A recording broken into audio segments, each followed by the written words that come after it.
दोस्तों स्वागत है आप सभी का बिहार समाचार में। दोस्तों आज के इस वीडियो में हम बिहार के टॉप बड़ी न्यूज को देखेंगे। दोस्तों वीडियो में आगे बढ़ने से पहले आप सभी से अनुरोध है कि आप इस वीडियो को एक प्यारा लाइक जरूर कर दें और साथ ही हमें नीचे कमेंट करके जरूर बताएं कि आप बिहार के किस जिले में रहते हैं। तो चलिए शुरुआत करते हैं आज की पहली और बड़ी खबर से।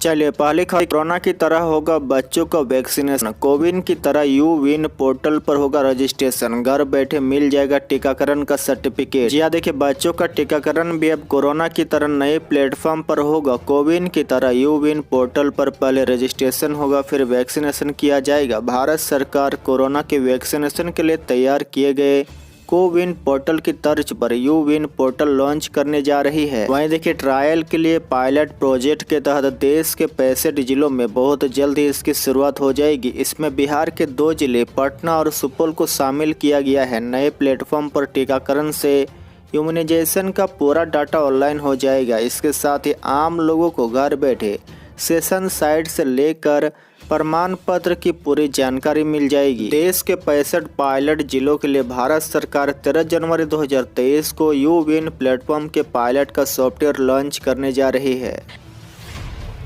बड़ी खबर में देखिए बिहार में आज से फिर मिलने लगेगा राशन। पीडीएस डीलरों की हड़ताल खत्म। जी हाँ, देखिए बिहार में राशन वितरण व्यवस्था बुधवार यानी आज से फिर से सुचारू हो जाएगी। राज्य में राशन विक्रेताओं की हड़ताल खत्म हो गई है। सरकार से वार्ता के बाद मंगलवार को पीडीएस डीलरों ने हड़ताल खत्म करने का फैसला लिया है। सरकार ने उनकी 8 सूत्रीय मांगों पर विचार करने के लिए 2 माह का समय लिया है। सहमति बनने के बाद राज्य भर में पीडीएस डीलर बुधवार यानी आज से राशन बांटना शुरू कर देंगे। बता दें कि बिहार के राशन डीलर बीते 10 दिनों से हड़ताल पर थे, जिससे गरीबों को सरकारी राशन का वितरण नहीं हो पा रहा था। बड़ी खबर में देखिए बिहार में अब कैंसर व किडनी की दवाएं मुफ्त में मिलेगी। जानिए और किन गंभीर रोगों की दवाएं मिलेगी निःशुल्क। जी हाँ, देखिए बिहार के सरकारी अस्पतालों में इलाज कराने वाले मरीजों को अब गंभीर बीमारियों की दवाएं भी मुफ्त में मिलेगी। अब कैंसर और किडनी की बीमारी की दवा भी बाहर से नहीं खरीदनी होगी, बल्कि सरकारी अस्पताल में ही ये उपलब्ध रहेगा। इसके साथ ही बीपी और शुगर जैसे गंभीर बीमारियों की दवाइयों के प्रकार भी बढ़ाए जाएंगे। अब 300 तरह की दवाइयों का और इजाफा अस्पतालों में कराया जाएगा। वहीं देखिए मीडिया रिपोर्ट्स के अनुसार बिहार के अस्पतालों में कैंसर, किडनी, मनोरोग और डायलिसिस जैसी गंभीर बीमारियों का इलाज कराने के दौरान आप दवाएं भी निःशुल्क ले सकेंगे। कई और बीमारियों की दवाइयों को मुफ्त में मुहैया कराने की व्यवस्था कार्य जुटी है। नई दवाइयों की सूची में मानसिक रोगियों के लिए 144 तरह की दवाइयाँ रहेगी। बड़ी खबर में देखिए बिहार के ग्रामीण इलाकों में बनेगा 110 नया बस स्टॉप। परिवहन विभाग ने जिलों से मांगी है रिपोर्ट। जी देखिए बिहार के विभिन्न जिलों से बिहार, झारखंड, बिहार, उड़ीसा और बिहार, छत्तीसगढ़ के लिए मार्च से 140 से अधिक बसों का परिचालन शुरू होगा। इस परिचालन से लोगों को बेहतर सुविधा मिल सके, उनका स्टॉप घर के पास हो, इसके लिए राज्य में 110 नए बस स्टॉप बनाने का निर्णय लिया गया है। राज्य सरकार के दिशा निर्देश पर परिवहन विभाग सभी जिलों से स्टॉप बनाने के लिए जगह चिन्हित कर रिपोर्ट मांगा है, जहां से अधिक लोगों को बसों के परिचालन में सुविधा हो सके। वहीं देखिए ग्रामीण इलाकों में बसों का परिचालन बढ़ने के बाद बसों में सवारियां बढ़ जाएगी और बस स्टॉप नहीं रहते से राज्य में सड़क दुर्घटनाएं बढ़ेगी। लोग कहीं भी बस को रोक कर बैठना चाहेंगे और बस चालक को भी हर जगह सवारी को बैठाने के लिए रोकना पड़ेगा। लेकिन स्टॉप बनने के बाद लोग बस का इंतजार एक स्टॉप पर करेंगे और दुर्घटना भी नहीं होगी।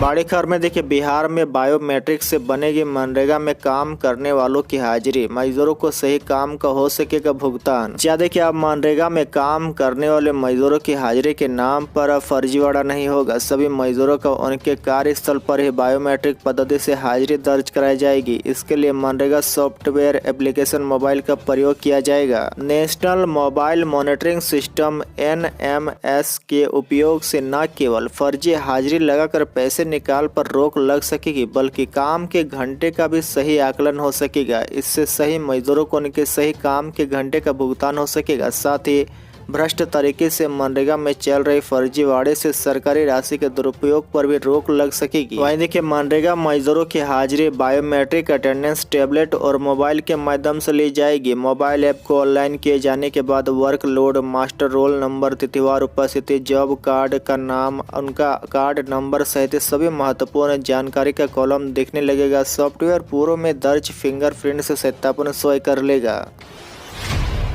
बड़ी खबर में देखिए देश भर में छपरा की हवा सबसे खराब, सूचकांक 449 पर। पटना का भी दम फूला, जानिए अन्य जिलों का हाल। क्या देखिए सोमवार को राजधानी पटना का वायु गुणवत्ता सूचकांक 376 हो गया। पिछले 6 दिनों से सूचकांक में लगातार बढ़ोतरी हो रही है। पटना की हवा गंभीर श्रेणी में पहुंच रही है। केंद्रीय प्रदूषण नियंत्रण बोर्ड द्वारा जारी देश भर के 189 शहरों में बिहार का छपरा सबसे अधिक प्रदूषित है। वहीं देखिए पटना शहर में राजा बाजार, समनपुरा और आयकर चौराहा की हवा सबसे अधिक प्रदूषित है। समनपुरा का सूचकांक 441 है, जो दिल्ली के बराबर है। वहीं समनपुरा और राजा बाजार क्षेत्र की हवा में PM10 यानी मोटे धूलकण की मात्रा 500 माइक्रोग्राम प्रति घन मीटर है, जबकि पिछले 24 घंटे का मानक 60 माइक्रोग्राम प्रति घन मीटर होना चाहिए। यहाँ प्रदूषक मानक से 9 गुना अधिक है। बड़ी खबर में देखिए बिहार में घर से बाहर न निकले लोग, ठंड को लेकर मौसम विभाग की एडवाइजरी जारी। जा देखिए बिहार में इस वक्त भीषण शीतलहर की चपेट में राज्य के कई जिले शीत दिवस का सामना कर रहे हैं और इस वक्त की बड़ी खबर मौसम विभाग की तरफ से जारी किए गए अलर्ट से जुड़ी हुई है। बिहार में ठंड के हालात को देखते हुए मौसम विभाग में एक बड़ी एडवाइजरी जारी की है। मौसम विभाग ने चेतावनी जारी करते हुए कहा कि जब तक बहुत जरूरी ना हो लोग अपने घरों से बाहर ना निकले। मौसम विभाग के मुताबिक हवा का दबाव सामान्य से ऊंचे स्तर पर बना रहेगा। इसकी वजह से लोगों को हार्ट अटैक और हेमरेज की समस्या हो सकती है। लोगों को यह कहा गया है कि आपात स्थिति में ही घर से बाहर निकले और ठंड से बचाव करें। वहीं देखिए मौसम विभाग की तरफ से जारी की गई हालिया अलर्ट में यह कहा गया कि अगले 48 घंटे यानी 11 जनवरी तक बिहार भीषण शीतलहर की चपेट में रहेगा। 12 तारीख से ही बिहार में मौसम के अंदर थोड़ा सुधार हो सकता है और 2 से 3 डिग्री तक की वृद्धि तापमान में दर्ज की जा सकती है, लेकिन फिलहाल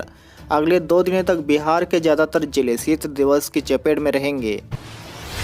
बड़ी खबर में देखिए भारत जोड़ो के बाद कांग्रेस का हाथ से हाथ जोड़ो अभियान 26 जनवरी से होगी शुरुआत। या देखिए पूरे देश के साथ बिहार में भी कांग्रेस एक बार फिर से अपने वोट बैंक को साधने में लगी हुई है। कांग्रेस पार्टी आगामी लोकसभा और विधानसभा चुनाव में खुद को एक मजबूत पार्टी के रूप में पेश करने की कवायद में जुटी हुई है। इसी कड़ी में अब बिहार में गणतंत्र दिवस के दिन कांग्रेस हाथ से हाथ जोड़ो अभियान की शुरुआत करने जा रही है। दरअसल बिहार में इन दिनों कांग्रेस की टीम भारत जोड़ो यात्रा पर निकली हुई है। कांग्रेस की इस यात्रा का समापन गया में होना है, जिसमें राहुल गांधी के भी शामिल होने की संभावना जताई जा रही है। वहीं इस यात्रा के संपन्न होने के बाद कांग्रेस की नेत्री प्रियंका गांधी सोनिया गांधी के बिहार आगमन की भी संभावना जताई जा रही है। इसी बीच अब कांग्रेस पार्टी बिहार में हाथ से हाथ जोड़ो अभियान की शुरुआत करने जा रही है। इसको लेकर कांग्रेस पार्टी की तरफ से प्रखंड तक के नेताओं की जिम्मेदारी सौंपी गई है। पार्टी का यह अभियान 26 जनवरी से आरंभ होगा।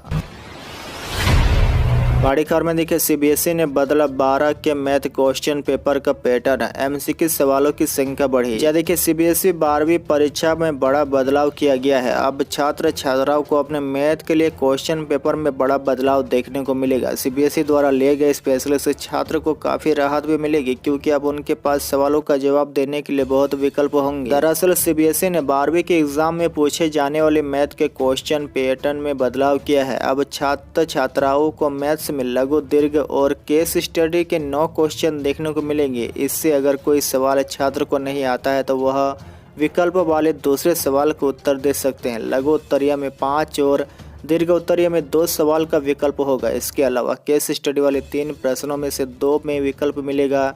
इसके साथ ही इस बार MCQ वाले प्रश्नों की संख्या 10 से बढ़ाकर 18 कर दी गई है।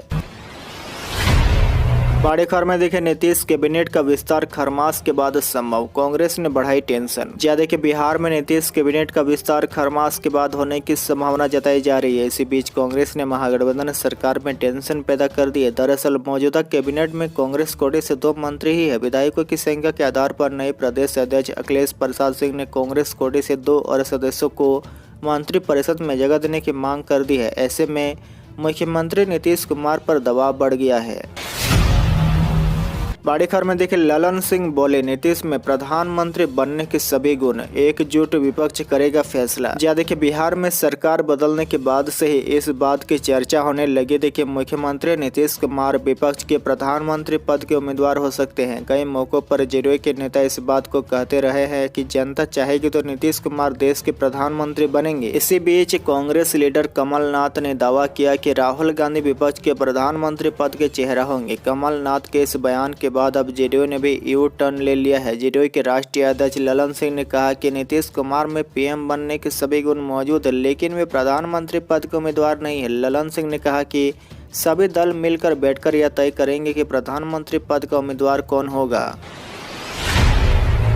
बड़ी खबर में देखिए आनंद मोहन की रिहाई का रास्ता साफ, महागठबंधन का फोकस राजपूत कार्ड को मजबूत करना। जी देखिए 1.5 दशक से जेल में बंद पूर्व सांसद आनंद मोहन की रिहाई का रास्ता साफ होता दिख रहा है। गोपालगंज के पूर्व डीएम जी कृष्णैया हत्याकांड में दोषी करार दिए जाने के बाद आनंद मोहन जेल के अंदर उम्र कैद की सजा पूरी कर चुके हैं और अब राज्य सरकार उनकी रिहाई का रास्ता बनाते नजर आ रही है। दरअसल पिछले हफ्ते कैबिनेट की हुई बैठक में एक एजेंडे पर मुहर लगाई गई थी। इसमें कहा गया था कि 26 जनवरी के मौके पर वैसे कैदियों की रिहाई की जाएगी जिनका बर्ताव जेल में रहते हुए कुशल हो रहा है। माना जा रहा है कि आनंद मोहन के इसी आधार पर जेल से रिहाई मिल सकती है।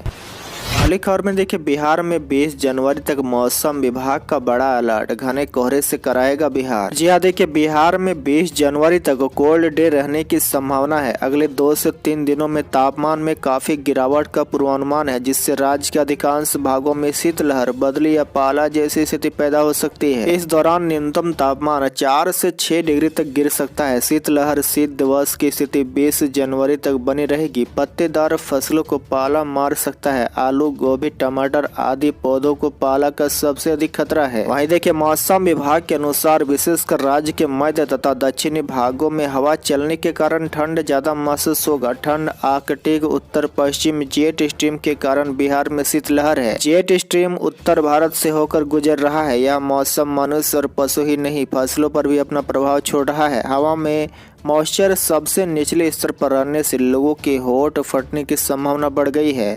मौसम वैज्ञानिकों ने सावधानी बरतने की सलाह दी है। 16 से 18 जनवरी के बीच औसत न्यूनतम तापमान वर्तमान तापमान से 4 से 6 डिग्री नीचे जा सकता है। आज के लिए बस इतना ही। इसी तरह बिहार के डेली न्यूज़ देखने के लिए आप हमारे चैनल को जरूर सब्सक्राइब करें।